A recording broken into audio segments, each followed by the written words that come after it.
So I'm continuing to prepare my next journal, which is a veritable tome made with 3 Leuchtturms glued together. And normally I would make 2 pockets in the front, and here I'm just making 1. But that's because since I've glued the 3 books together, I can have pockets in the middle of the book as well, because the sturdy pages from the original notebooks, the front and back pages, they're perfect for making pockets. So I'm going to make 1 in the front here and then 1 for each section, i.e. notebook. So I think diagonal pockets like this work best for me because I can see what's in the pocket and it's easy to take things in and out. So that's the reason why I do that. And I just glue it down with an ordinary glue stick. And I have started preparing my monthly booklet, the first in my new book, and I'm going to change it up a little bit because I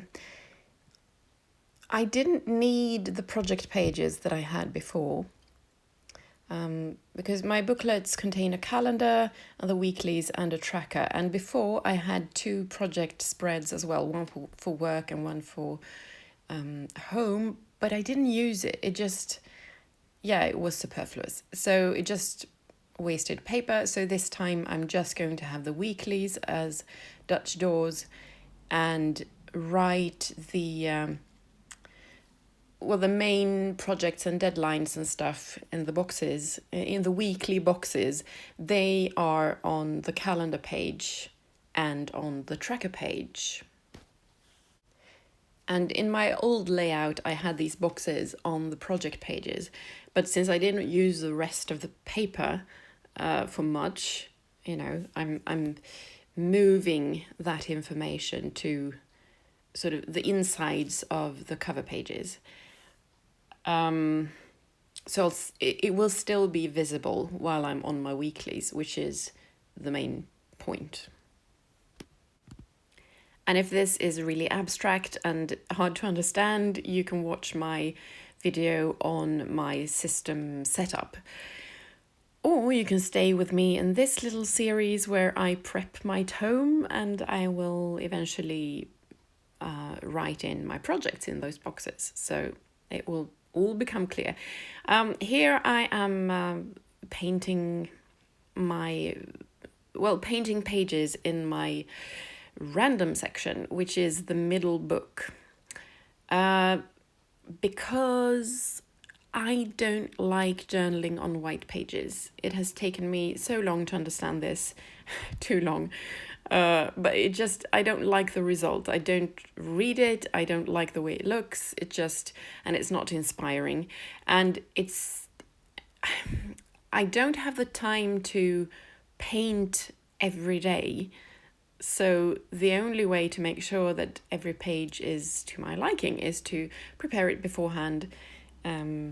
So it's already full of color when I start writing and gluing and stuff or whatever. And another thing I've discovered, a bonus effect of prepping my pages like this, and I'm using just a thin layer of acrylics, lots of water, so it's almost like watercolor. But anyway, when I cover the page just with a thin layer of color like this, it becomes less susceptible to bleed through. So I have done pen tests on a clean, pristine page where the pens bled through, and I've tried the same pens on a page like this and it has not bled through. Yes, maybe it ghosts a little, but the other side is painted as well, so that it doesn't really matter, and you can put stickers or something or draw on top of it so it doesn't really show. But it's because there are pens that I love to use, that I love the size of them and the colors, and I haven't been able to use them in Leuchtturms because they bleed through, but now I can, and it's great. And another thing I discovered while making these pages was that I like combining several colors on some spreads like this, but I don't like the sharp sort of boundaries between the colors. So my solution was to use toilet paper and just blot up the excess in the, well, at the boundary between the colors. I don't know the correct word. But that made for a really soft gradient. I mean, maybe this is obvious to people who paint regularly, but for me it was news. Anyway, so I do a few of these pages every day now because I'm longing to move into my new book, so I spend time there and bond with the book by prepping the pages and setting up my monthly booklets and so on. Because of course you can't make too many pages at once since it gets all wet. And here I didn't really like the original red colour. It was too cold and sort of sharp to my eyes, so I added some yellow to make it more orangey and warm and sort of fiery.